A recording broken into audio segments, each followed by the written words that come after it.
Zot lokนี่บกกลางอันนี้บกกลางพวกเราติดบกนั่นเองเนี่ยบกกลางเป็นสัตว์เวลเดียว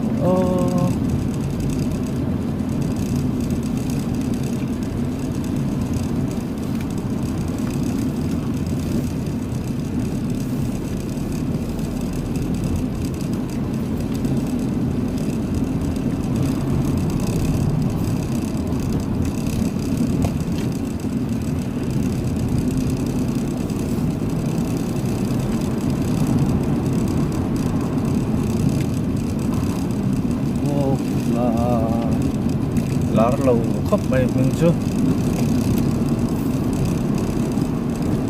kan buộc lang cho bận sủa sân cho nên là đâm mấy à để đâm ta kim măng phàm mày lẹ anh thì lẹ ta đồ to lẹ riang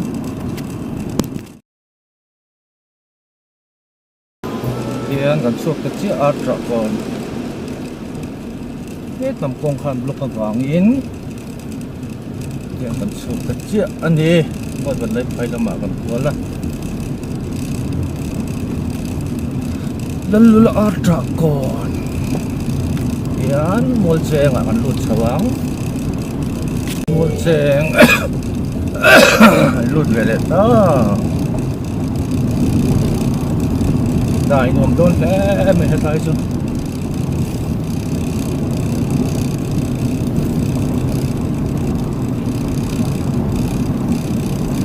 dai he not mulceng dikara sát một trên ở một điểm thôi.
Mulceng ho ko ri ve to don le abang ko ching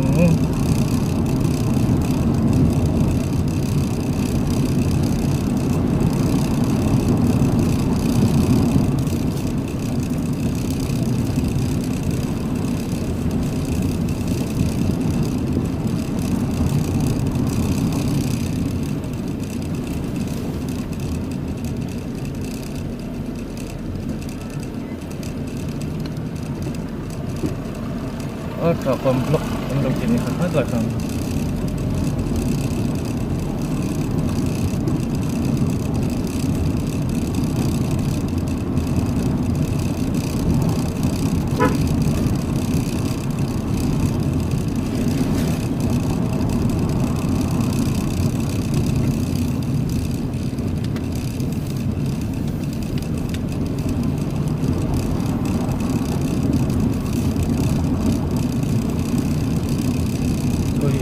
về rét máy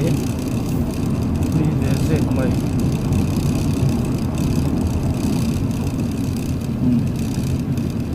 suốt về lệ ta ăn quá đi xong khăn em muốn chèn lùng dar kan sen motor ten ko kan sila is lùng dar